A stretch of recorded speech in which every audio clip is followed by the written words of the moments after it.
Olá, estamos aqui novamente para o nosso curso de econometria. Eu sou o professor Adriano Figueiredo e vamos lá. Hoje nós vamos falar sobre a autocorrelação dos resíduos. Então aqui nós temos algumas referências, o livro do Colonesco, o Wooldridge, o Gujarat, vocês já conhecem, o Romero também.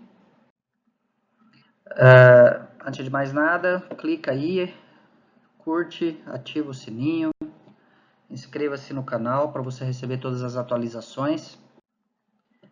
Então, nós temos o pressuposto clássico de que existe ausência de autocorrelação residual. Ausência de autocorrelação residual, ou seja, os nossos resíduos do modelo de regressão são não autocorrelacionados.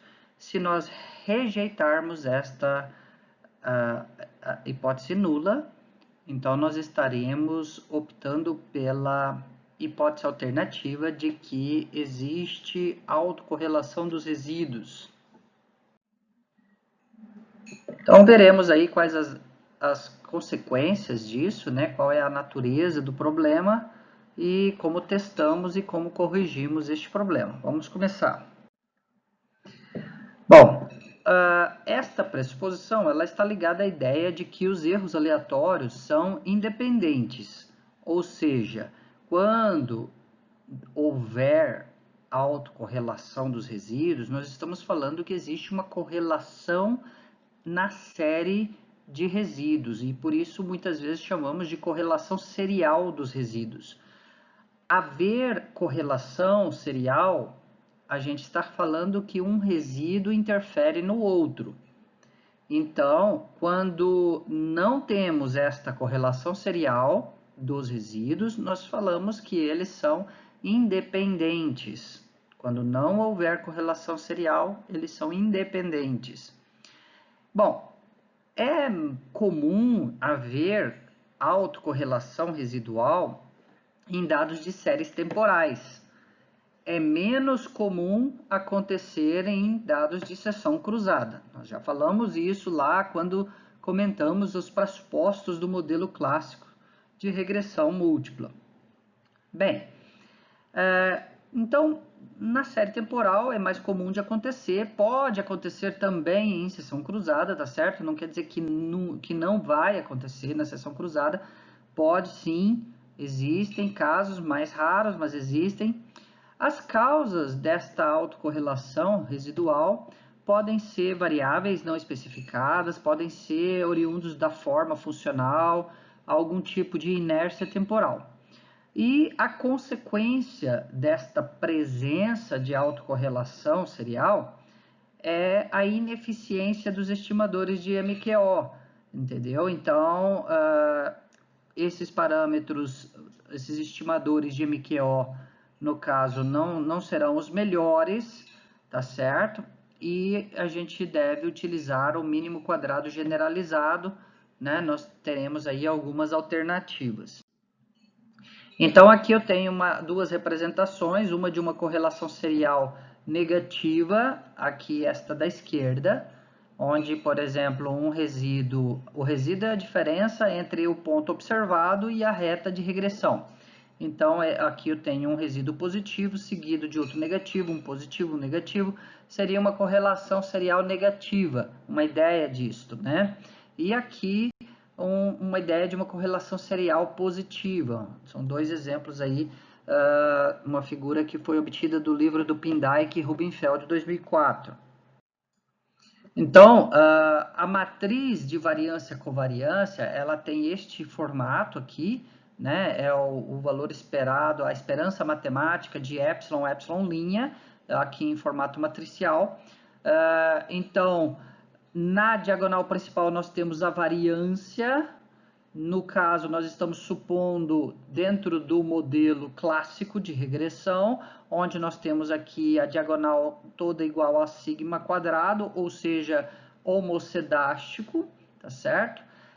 E fora da diagonal principal nós temos as covariâncias que estão associadas, portanto, a correlação serial entre os resíduos, porque então nós estamos falando aqui de um resíduo com outro, né? Então, neste caso, se for igual a zero fora da diagonal principal, nós estaremos dentro do cenário de ausência de correlação serial.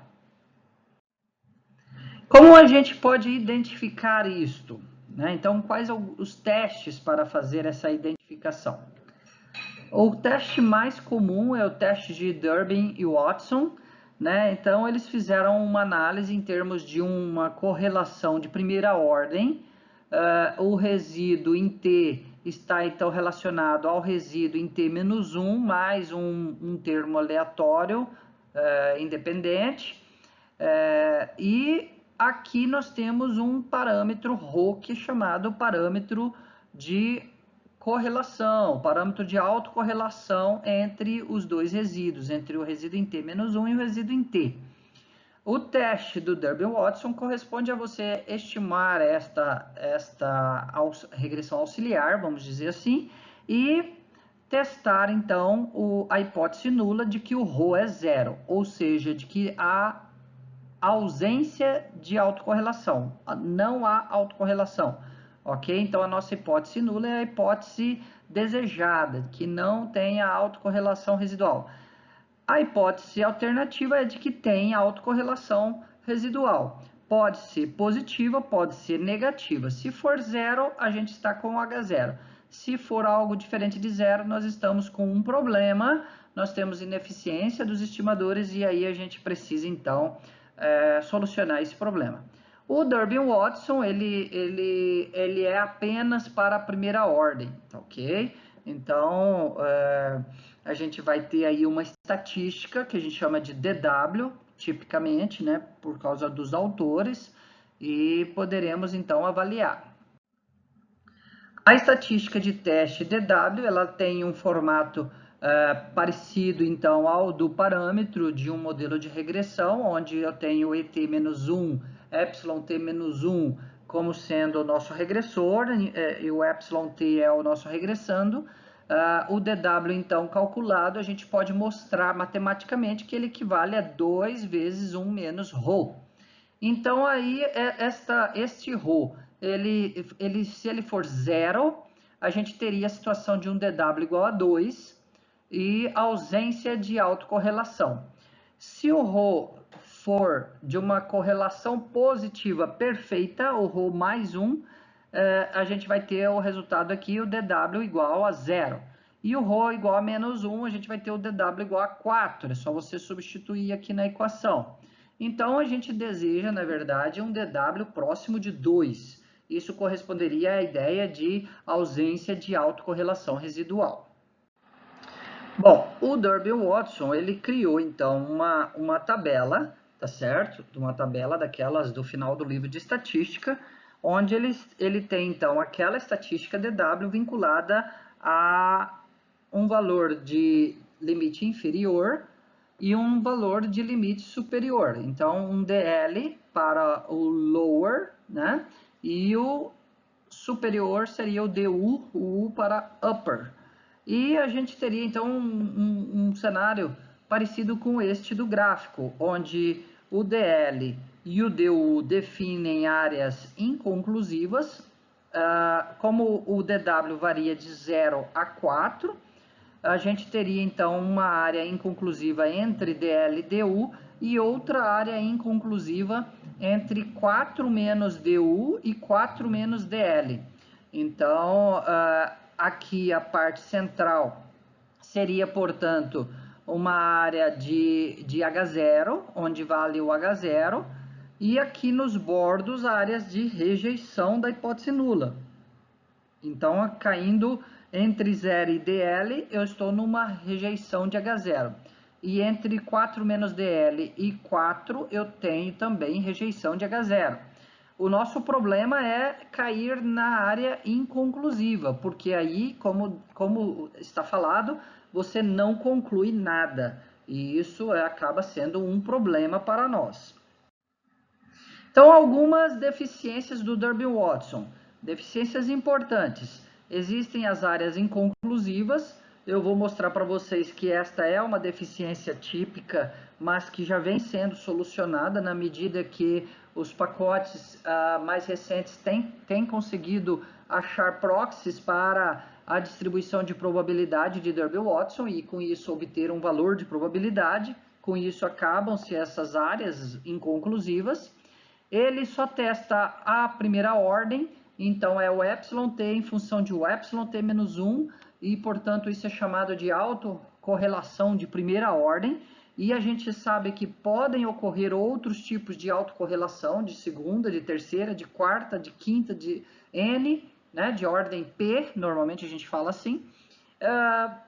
Ele deve incluir o intercepto no modelo, então, para poder ter essa... Mas isso é fácil de resolver, tá certo? E uma importante também que ele não é válido quando o modelo tem a variável dependente defasada como variável explicativa. Então, você imagine um modelo onde, por exemplo, você tenha o PIB em T em função do PIB em T menos 1. Então, neste caso, a minha variável dependente é o PIB em T, está funcionando como variável explicativa defasada, PIB em T menos 1, funcionando como variável explicativa. Isso aí implica, então, numa deficiência para a estatística de Derby-Watson, e nós precisaremos aí corrigir esta estatística. Então, a gente tem que tomar um pouco de cuidado, tá certo? Porque a maioria dos softwares fornece essa estatística de DW, mas ela tem essas deficiências. Então, nós teremos aí um teste um pouco mais, um pouco superior, que nós apresentaremos ele daqui a pouco. Então, o teste H de Durbin, ele surge para contornar parte dessas deficiências. Então, o H de Durbin, ele tem este formato aqui, ρ vezes raiz de T sobre 1 menos T variância de beta. Então, T é o número de observações. É uma distribuição normal aqui, H varia, então, média 0 e variância 1. E eu tenho que comparar, portanto, com o limite de 1,96 para positivo ou negativo, um bicaudal no caso de 5%. Então, eu posso obter uma estimativa para ρ e com isso posso fazer o cálculo de DW eu acho ρ, e com isso eu posso fazer então o cálculo da estatística H para o caso de uma variável dependente defasada funcionando como variável explicativa. Um teste que hoje é bem mais aceito é o teste de Bloch-Godfrey, tá certo? Eu particularmente gosto de confiar totalmente nele. É um teste de multiplicador de Lagrange, LM, Lagrange Multiplier, muito útil, extremamente útil para detectar autocorrelações de ordens superiores, ou seja, imaginem vocês que a gente tenha T-1, εt-1, εt-2, εt-3 afetando a εt, né? Então, resíduos em várias defasagens afetando o resíduo de hoje. Seria o caso aí de um AR, que a gente chama de termo autorregressivo, de ordens maiores que 1, 2, 3, né? Então, maior que 1. É um teste mais geral, tá certo? Para identificar aí a autocorrelação dos resíduos. Então, a hipótese nula dele é que nós não temos autocorrelação dos resíduos.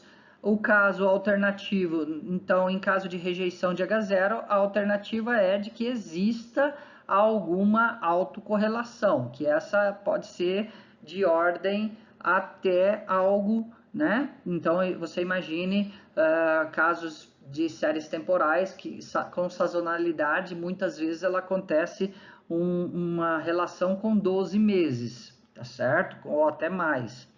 Então, a hipótese nula é que todos os coeficientes de autocorrelação são simultaneamente nulos.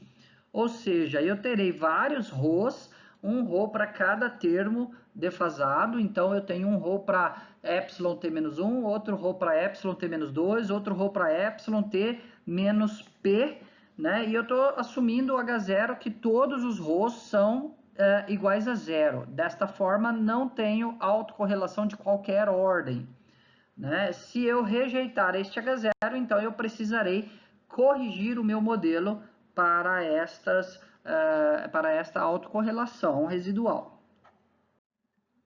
Procedimento do teste, então, você estima o modelo de regressão, o que a gente chamou em outras videoaulas de regressão original, então y em função de x, você obtém os resíduos epsilon e estima o modelo de epsilon como função das variáveis x e também das variáveis defasadas de epsilon.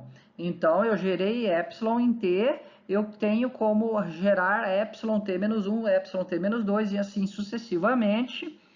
E fazer então a regressão auxiliar de epsilon t como a minha variável dependente em função de x e também dos termos defasados dos resíduos. Com isso, eu vou encontrar o valor do r quadrado desta regressão auxiliar, tá certo? Então, desta regressão obtida em B, e com isso achar a estatística LM de Bloch-Godfrey, que é, então, n menos p vezes R0 ao quadrado. Ela tem uma distribuição do tipo Q quadrado de P graus de liberdade, e com isso, então, eu posso gerar o valor da probabilidade associado a esta estatística de teste.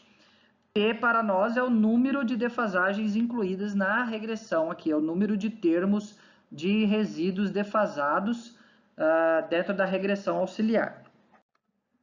Então, a gente vai ter um multiplicador de Lagrange.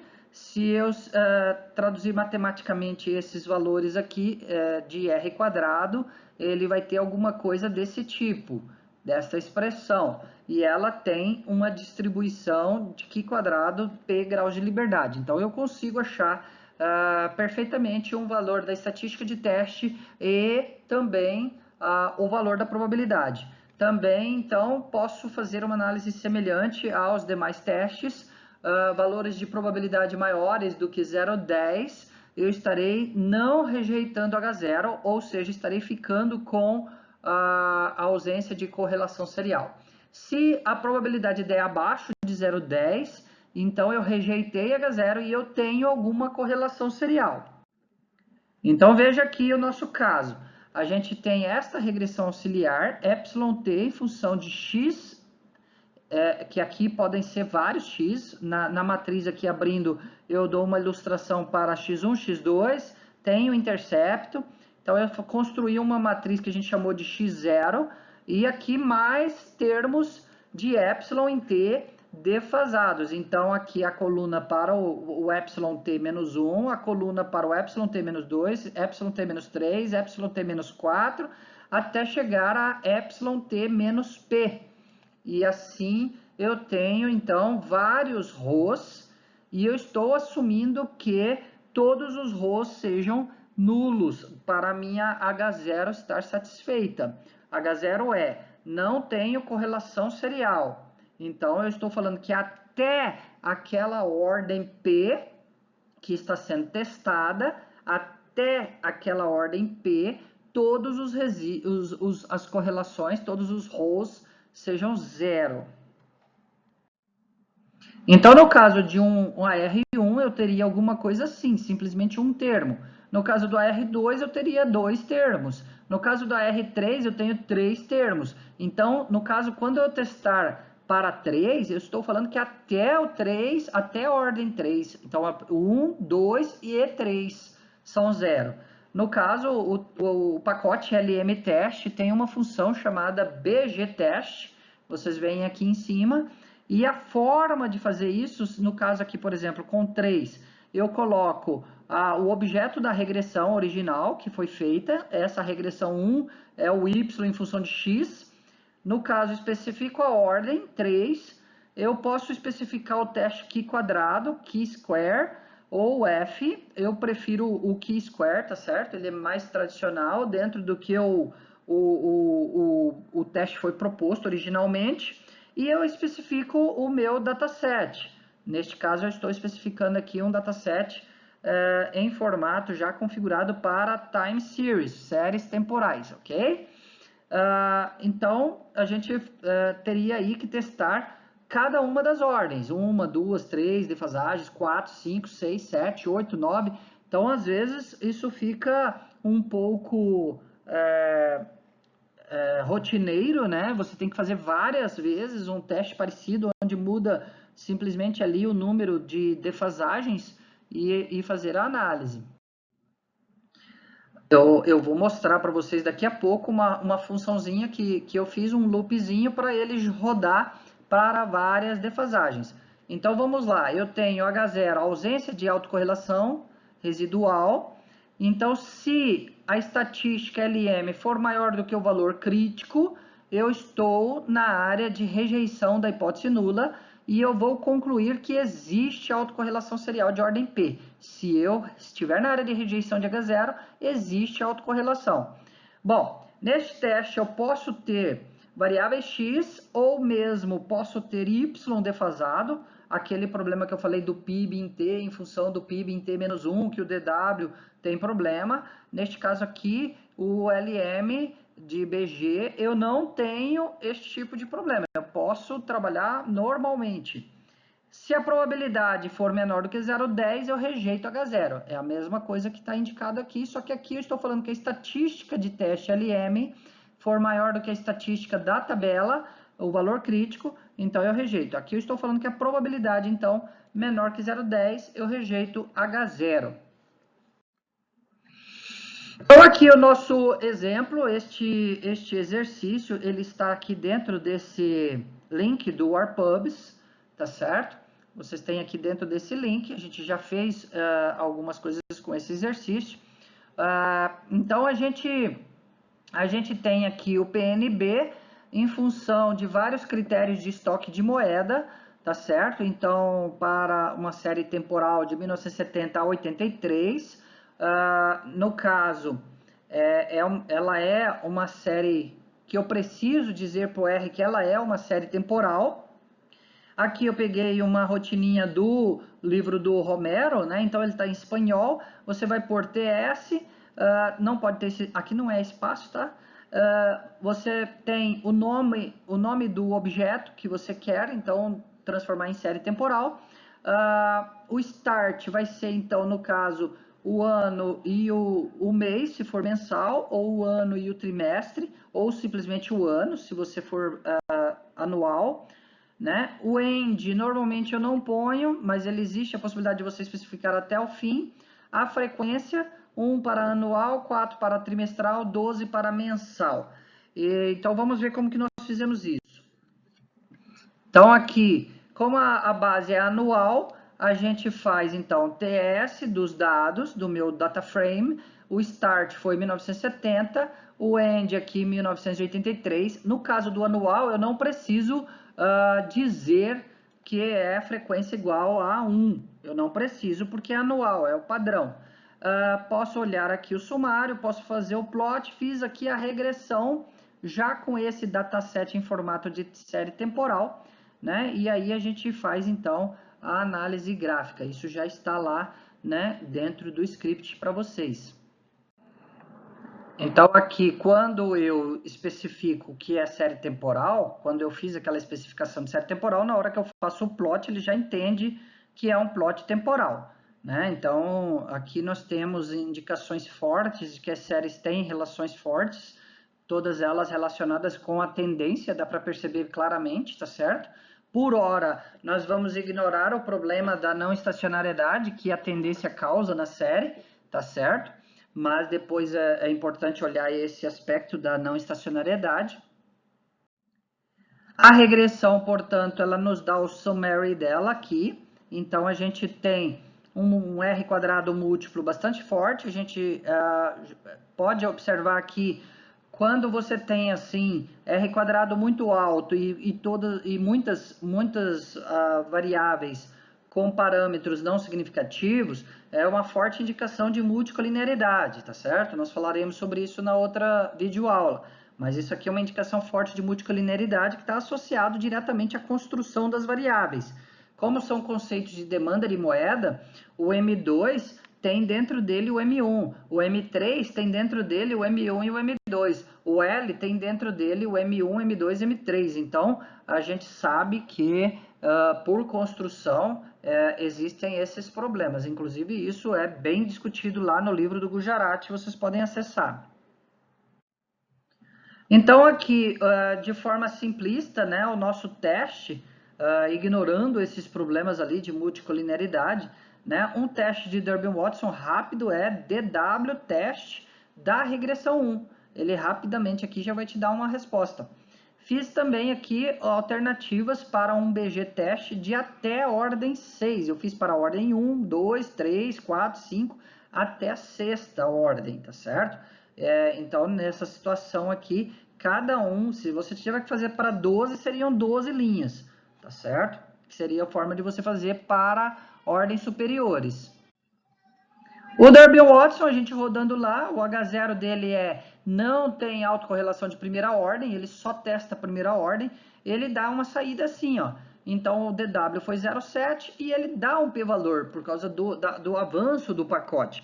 Antigamente, a gente teria que fazer o uso da tabela e fazer o uso tem aqueles problemas de áreas inconclusivas, mas o pacote, ele nos permite aí achar um valor da probabilidade, né? Neste caso aqui, bem forte a rejeição de H0, né? E a menos 5, ou seja, 0,00008. Lá na quinta casa decimal eu tenho né, o valor, e então eu estou ficando com a hipótese alternativa, porque eu rejeito H0 e eu fico com a hipótese alternativa de que existe uma autocorrelação ali no meu modelo, tá certo? Se eu estivesse trabalhando com a tabela DW, né, eu teria então que encontrar esse DL e o DU. A gente tem que, no nosso caso, o K, para eu achar aqui a posição certa, é o número de variáveis explanatórias, excluindo o termo constante. Então, eu tenho ali M1, M2, M3 e L, portanto, K igual a 4. A minha amostra tem N igual a 14, então eu vou lá na tabela, K4, 14 na linha, e aqui eu acho então DL 0,632, DU 2,03. Da mesma forma como eu achei isso, eu acho 4 menos DL, 4 menos DU, então eu tenho as minhas áreas definidas. Então 0,632, 2,030, portanto ele está aqui, né? Vocês podem perceber que eu tenho já ele ultrapassou. Na verdade, ele engoliu a área inconclusiva, engoliu toda essa área central. O 4 menos DU é 1,97, ou seja, ele está para o lado de cá. E o 4 menos DL 3,3, né? O 4 menos DU 1,97 e o 4 menos DL 3,3. O nosso DW ali foi 0,7, então 0,7 eu estou bem aqui na ponta, tá certo? Dentro da área inconclusiva, eu estou entre esses dois limites, eu estou dentro da área inconclusiva. Ou seja, olhando pela tabela, eu não posso dizer nada, olhando pela tabela. Olhando lá pelo valor da probabilidade, a gente acaba rejeitando H0, tá certo? Então, os testes aqui para Bloch-Godfrey, tá certo? Então, eu tenho o aspecto geral da fórmula. Então, o BG teste, a fórmula, no nosso caso, é a regressão 1. O padrão é a ordem 1, mas a gente pode mudar, então, essa ordem de acordo com o que queremos. Então, para a primeira ordem, rejeito H0, menor do que 0,10. Para a segunda, rejeito H0. Para a terceira, rejeito H0. Observem que o normal é o seguinte, se você rejeitou para a primeira, segunda, terceira, você vai rejeitar para todas. Por quê? Quando eu falo de BG teste para a ordem 4, eu estou falando até a ordem 4. Se eu já rejeitei para 1, 2 e 3, você vai rejeitar para 4, para 5, para 6, para todas as que vêm aí depois, tá certo? Então, você acaba tendo que tomar cuidado com isso, tá certo? Para investigar adequadamente. Então, algumas dicas aí que nós temos. Faça as regressões auxiliares. Comece de ordens mais altas e reduza. E olhe as regressões auxiliares. O teste, ele não nos mostra as regressões auxiliares. O teste, ele simplesmente faz, ele dá estatística de teste e o valor da probabilidade. Mas eu acho importante olhar as regressões auxiliares. O pacote não sai automaticamente, então você vai ter que gerar os resíduos, gerar as defasagens, e com isso trabalhar os testes com as regressões auxiliares para você identificar exatamente qual é a defasagem que está afetando mais, tá certo? Qual é a defasagem? Eventualmente olhar a sazonalidade, tá certo? Existem indicações fortes com relação à sazonalidade que devem ser observadas. Então aqui o exemplo do bário, das importações de bário que os Estados Unidos fez da China, tá certo? A gente já trabalhou esse exercício, já tem aqui o link do vídeo onde nós já trabalhamos esse exercício, mas com outros aspectos que não a da correlação serial, tá certo? Aqui o post você acha no QR Code, também coloquei aqui a rotina para vocês. Então, do livro do Woodridge, na página 390, você pode chamar o dataset. No caso aqui, nesse post do QR Code, vocês vão encontrar lá algumas alternativas do pacote Woodridge. E também tem aqui a opção de pegar online, tá certo? Mas então veja, chamei de Time Series Data, né, um TS, dados, start no mês 2 de 1978, frequência 12, frequência mensal, e agora vai ser importante a gente começar a usar esta função, DIN-LM, em vez de usar simplesmente LM. O DIN-LM permite você trabalhar com o modelo dinâmico e os lags, as defasagens, aquele T-1, T-2, isso vai ficar mais favorecido pelo DIN-LM. Então, a regressão 1, gerei a CAIC, gerei o BIC, tá certo? Até aqui, ele dá a mesma coisa que se eu fizesse o LM comum, tá certo? Então, fazendo este modelo, eu tenho aqui as saídas, eu tenho, então, um modelo onde eu tenho aqui o log Champ do índice de produtos químicos significativo, eu tenho aqui taxa de câmbio significativa, aqui é a produção de gasolina, não foi, aqui são dummies associadas ao imposto, ao processo de dumping que foi imposto, né? É importante você olhar esse vídeo anterior para você pegar todos os detalhes, tá certo? Achamos aqui o Akai e o BIC, não vamos usar ele agora neste momento, não estamos comparando com outro modelo. E aqui então a gente faz, eu tenho aqui a geração do resíduo, o resíduo do modelo Reg 1. Aqui eu posso fazer a regressão auxiliar, ó, a regressão do resíduo em função do resíduo lag, ou o resíduo menos 1, o resíduo menos 2, o resíduo menos 3. Eu vou poder usar esse operador porque eu chamei lá o pacote com aquela função de INLM, tá certo? E consigo então analisar, fazer um teste para a hipótese de que esses termos com resíduos são zero. O nosso teste BG equivale a isso. Neste caso, eu estou com uma regressão auxiliar aqui para vocês. E aqui o teste com ordens 3, ordem 3. Ou seja, eu tenho o εt-1, o εt-2, o εt-3. Eu estou assumindo que todos são zero ao mesmo tempo. E aqui, então, eu tenho uma estatística, a minha estatística de teste e o meu valor da probabilidade. Então, neste caso, estou ali na área de rejeição de H0, ou seja, até a ordem 3, eu rejeito H0, eu rejeito que não tem autocorrelação. Portanto, eu tenho que corrigir o meu modelo para a autocorrelação serial. Aqui eu tenho a saída da regressão auxiliar, e aqui que eu falo para vocês que eu acho legal de olhar. Por exemplo, eu estou vendo aqui que o resíduo em T-1 é que está afetando.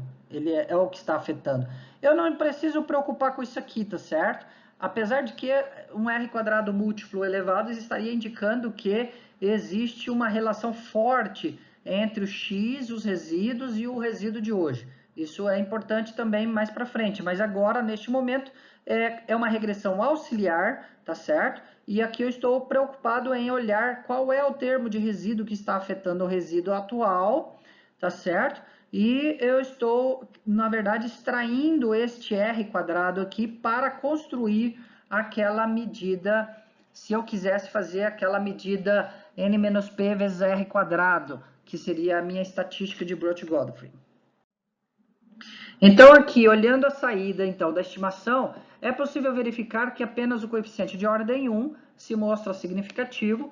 A estatística do teste, então, seria N, que é 131, vezes 0,1159, tá certo? Que foi o meu R quadrado da regressão auxiliar. E aí, então, eu teria ali uma estatística de BG 15,18, que é o que saiu aproximado, né, para o teste BG teste. Aqui a gente arredondou valores e tal, então por isso que dá essa diferença, tá certo? E aí a gente então pode fazer um script para rodar vários testes, né? Então eu fiz aqui um loopzinho, você especifica até quanto você quer aqui o teste, eu pus até 12, então você cria um indicador Dzinho só para armazenar o resultado.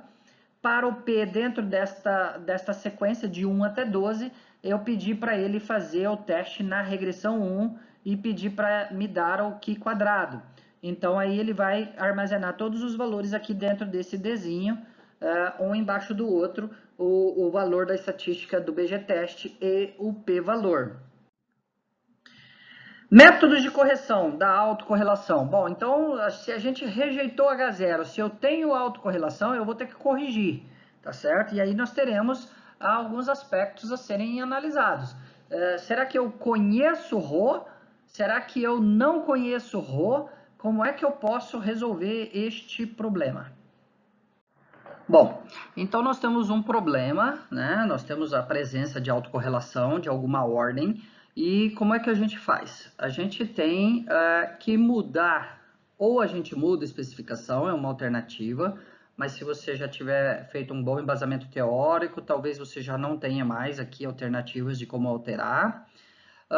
Transformar as variáveis por um Rho conhecido, quer dizer, se você conhece o Rho, então é uma alternativa.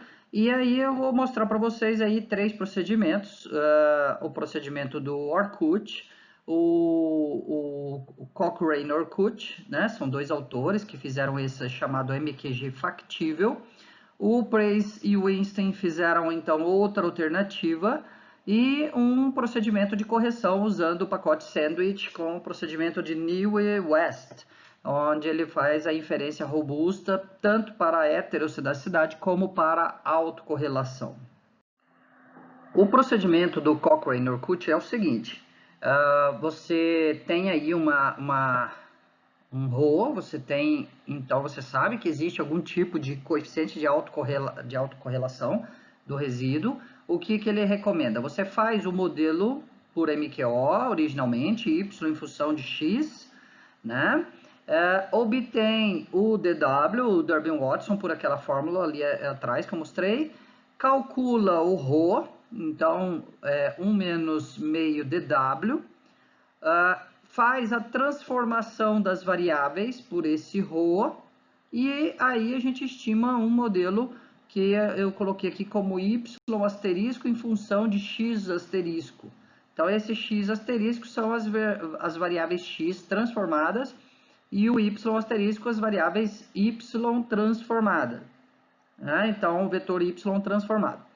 E aí a gente recalcula, né, com base nessa estimação, a gente recalcula DW, recalcula Rho e verifica se convergiu para o valor anterior. Então, a gente vai fazendo esse roteiro, recalcula, faz o Rho de novo, recalcula, vê até que o Rho tenha uma convergência menor do que 0,01. Obviamente, esse procedimento é o procedimento manual, a gente tem uma função que vai executar essas rotinas. Então, é o que a gente chama de um feasible, são os viáveis, o factível, tá certo? É uma estimação, esse feasible às vezes a gente chama de FGLS ou Estimated GLS, e então você está fazendo com um Rho estimado no lugar do verdadeiro, tá certo? A outra alternativa seria do Newey-West, mas vamos ver primeiro o Cochrane-Orkut. Então, aqui o exemplo do Woodridge, né, aquele exemplo de bário que a gente fez antes. Eu tenho aqui a estimação do modelo, ele é um time series, né, eu configurei o dataset como time series, fiz a estimação original, que é aqui o OLS, e aí então eu vou usar esse procedimento Cochrane-Orkut, essa função que está dentro desse pacote Orkut, em cima do OLS. E aí ele vai me dar então a saída. Então eu posso pedir aqui a rotina, né? Automaticamente, se aqui é o mod 1 é a minha regressão eu coloco aqui mod 1, ele vai rodar, já vai me dar o número de iterações que convergiu, deu um row de 0,29, neste caso então é um row único para todas as variáveis, ou seja, estou considerando aí uma defasagem apenas, né? Ele me mostra o Durbin-Watson original, o Durbin-Watson transformado. Então, veja, o Durbin-Watson ele só mede a R1, autorregressivo de primeira ordem. Apenas um termo, εt-1, causando o efeito em εt. E esse ρ de 0,29. E aqui, então, eu tenho os valores dos coeficientes para este modelo com a correção. Então, eu posso pedir o sumário disso, e aí ele me dá a saída tradicional, né, com todas as estatísticas, para eu poder apresentar para o leitor. Né? Neste caso aqui, apenas logchamp e rtvex é que estão significativas. Bom, o AFDEC aqui também, a dummy, né, de depois da decisão final, 6 meses, também apresentou uma alteração para o intercept. A correção para a inferência robusta seria a correção proposta pelo New e West, né, o procedimento chamado tradicionalmente por New e West. Você vai usar o pacote sandwich e a função vcov HAC.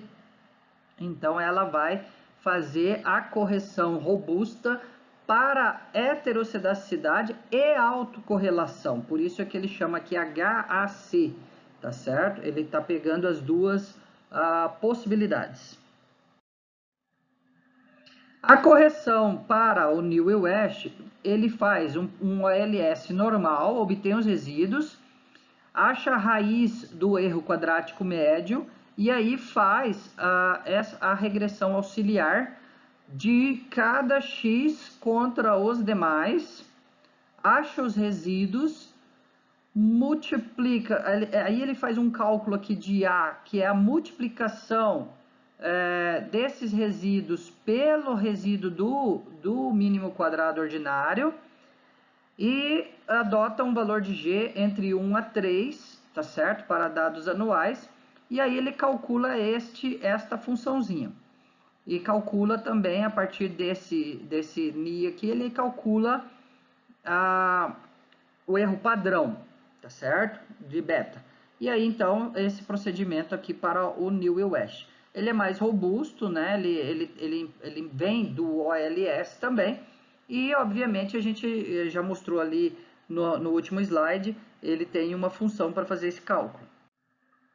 Então, uma vez feita aqui a regressão original, também naquele mesmo exemplo do bário, a gente pode olhar aqui os coeficientes dessa regressão, e se eu quiser ele robusto do procedimento de New e West, é só eu pedir para ele usar esta vcov HAC, onde está, portanto, o cálculo dos erros padrões corrigidos, os erros padrões robustos. Então, aqui, fazendo esse procedimento, eu tenho aqui, então, o champ, eu tenho a taxa de câmbio, eu tenho a AFDEC aqui, vejam que mudou agora o nível de significância. Os parâmetros não mudam, o que muda é o erro padrão, o valor de T e a probabilidade. Ok? Nesse caso, eu já tenho, então, robustez tanto para a heterossedacidade como para a autocorrelação. Aqui o sumário, a gente pede da mesma forma que a gente tem que especificar aqui o vcov para ele já aparecer, a tabelinha completa, tá certo? E daqui a gente não cabe mais fazer um novo teste. Ele já está feita a correção e aí a gente já assume então que esse é o resultado final para o nosso modelo. O outro procedimento é o procedimento de Preis-Weinstein, né? Então ele tem aqui a função original, y em função de x beta, semelhante ao Cochrane-Orkut. Ele vai transformar as variáveis, só que ele vai transformar de um jeito um pouco diferente. Ele vai fazer raiz de 1 menos ρ ao quadrado, as transformações, e da mesma forma ele vai fazer recursivo até a convergência do valor de ρ. Então aí ele estima o modelo original, acha dw, acha ρ, transforma as variáveis, recalcula o modelo para dw e ρ e vê se o ρ novo ficou parecido e convergiu para o valor do ρ anterior. Então, eu vou fazendo isso iterativamente até a convergência. Ele só testa também o AR1, diferente do Newell West, que pode corrigir para qualquer ordem. Então, o Newell West acaba sendo preferível. Então, aqui no caso do Preis-Weinstein, ele mostra aqui como seria a matriz de variância, covariância, variância na diagonal, covariância fora. Então, eu tenho uma matriz G, que vai gerar uma matriz ômega, que vai entrar naquele mínimo quadrado ponderado, ou mínimo quadrado generalizado. Então, simplesmente a gente usa o pacote Preis, né? Então, a gente vai usar esta função Preis-Weinstein, aquela equação que a gente tinha, e ele vai rodar até achar o valor de ρ, iterativamente, né? Então, nesse caso aí, foram 8 iterações. O sumário, da mesma forma, ele vai nos mostrar aqui as saídas e em algum momento você vai ter que decidir qual que você acha mais adequado. Eu diria para vocês que hoje o melhor é o Newell West, porque ele corrige para várias ordens de autocorrelação. Ok, pessoal, se vocês gostaram, curte, se inscreva no canal, dê o seu like e vamos para a próxima videoaula. Até lá. Obrigado.